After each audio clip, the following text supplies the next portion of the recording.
The National Chairman of the Inter-Party Advisory Council, Dr. Leonard Nzenwa, is right here in the studio with us. Thank you so much for joining us on Newsnight.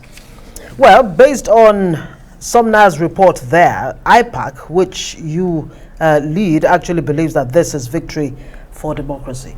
Would like to hear it from you, but it is a landmark decision, of course, but there seems to be arguments for and against. Address that. Well, let me first of all start by thanking Nigerians who stood up very strong, to differ with the National Assembly in the first place, July 15th, when they made the initial rejection of adoption of electronic results. Now, the point being made is basically this is a time for us to be very happy that we are gradually getting there. But we may not be at the end of the road, but this is a very fantastic step. But I also need caution at this junction. We did not get excessively overjoyed about this. I'm sensing that Nigerians are being over dramatic in this. Why do you say so? Well, I say so because our polity is riddled with a lot of political quibblings and have a lot of negative energy. And it might come from any point, something might just happen. Just as we were talking about this, on the other stroke is also the law that has been passed now for the political parties to have direct primaries. But generally it's a good one for us because they've reversed themselves on account of the position of Nigerians. And it's also fantastic this time that it is also a key thing for the Independent National Electoral Commission now. It is like a vote of confidence that is being passed on them. They've got to step up their game and they must side with the people now. So this is the first step to tell the commission that they are giving the right blanket check to go ahead and make sure that they have a credible, fair, transparent, and safety-laden election in this country. I think it's a good one for us, but we need to be very cautious about it. Well, talking about INEC, it looks like there's a little proviso that I want you to help us understand. It says this is approved based on INEC's discretion. What does that particularly mean? Of course, administratively, they have the latitude, they have the capacity, they have the administrative inner workings to decide what to do. It's like when you're in this studio now, you're just before you're presenting a program, you are casting the news. After the director of the program has put, or you're here, what basically now, whatever you do with your engagement with the audience matters so much. Now, it is your beck and call to decide how you do this presentation. Now, you cannot hold them, you can't hold INEC back now to decide to deliver good election to Nigerians. So they have the latitude, they have the power, they have the capacity to do that. So what basically has been happening now is this: you have been given the order, bringing the legal backing, go ahead and decide whatever you want to do. And we have also said this severally because last week Wednesday we had a meeting with INEC, an extra emergency meeting with INEC, where we said very clearly that we are not going back on this electronic transfer of election results. And it's as if we are prophetic or predictive about it. And today we're seeing it today. So what basically is this? Whether legal experts will come up with different shades of how they understand it. The point being made basically is that INEC has got the power to go on and have free and very good elections for Nigerians now. So there's no inhibitions, there's no hindrances. It's open now for them to do that. It's a new gateway for them to do whatever they want to do in respect of these elections. Right. Let's talk about Clause 87. That's, giving rise to another debate all on its own. The Senate is saying, enforcing direct primaries on all the political parties. The PDP has been reacting already, that this is a pushback on all the gains so far since 1999 that Nigeria started this democracy. Is this a good step in taking back the political party to the people, to the electorate, to the voters, or to the party members? Or are there political undertones to this in a way that it gives advantage to one political party over the other? What do you think is playing out? And direct primaries for all parties, can every party afford it?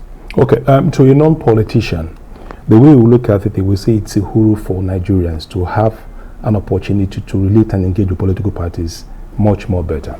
But the politicians who's on the field, you now begin to understand the challenges and the complexities around this. Now, we need to understand that the political party is owned by the people, funded by the people, and also is people-centered. But we need to ask ourselves, how many Nigerians are able on their own to afford to pay the membership fees of political parties? By our statistical record, we have about 0.02% of Nigerians who actually pay their dues. So when you see a lot of make so much noise, there is no financial commitment, there's no contribution to development of political parties in Nigeria. Now that's on one side. Now you have a situation where the leaders of party will always come together to see how they can salvage political parties when they come at a critical period. That's what happens now.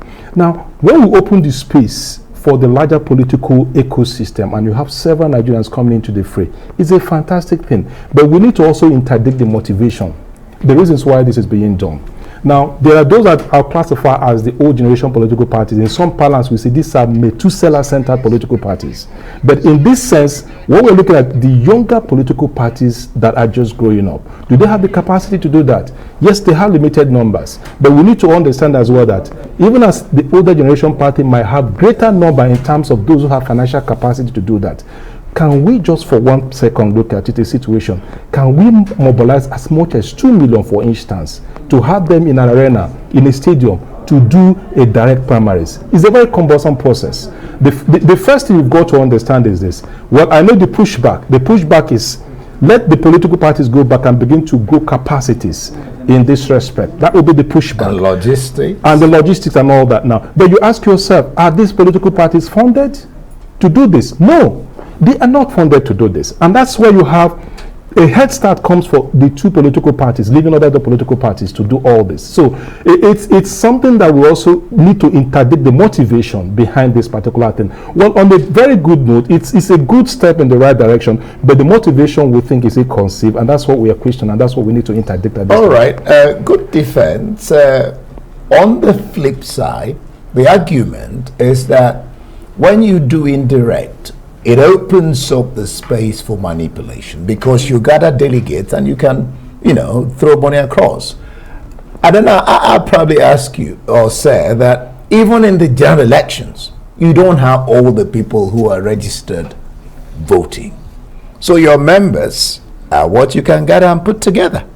Yes. I do agree with you completely. Even in much more advanced democratic climes, you have a situation, and I remind, where it becomes very convenient for the party to have some level of limited, representing a gamut of the fraction of the population of the political party's membership coming to vote indirectly. It's not something that is only peculiar to our environment. It's something that even obtains in the United States of America. Now, a situation where you have, I just painted a picture. I just painted a picture now. Now, you know what it will take for a party that has over 2 million persons, I mean solid million party faithfuls, to congregate in an arena like Abuja Stadium and have a convention. Now, the logistic nightmare for the political party itself is enormous. Two, the impact in the environment is also very, very enormous. Thirdly, the cost implication of this is also enormous because you've got to somehow, most people don't understand this. Is most of people that come for these events are also sponsored, are also funded, are also somehow supported one way or the other. It still will not resolve the issue of hijacking. So in the context being talked about now, but what I understand the motivation to we who are interdicting inclusiveness. That's what yes, but we'll leave it there. Dr. Leonard Nzenwa, National Chairman of the IPAC. Thank you for being on the program. Thank you for having me on the program again tonight.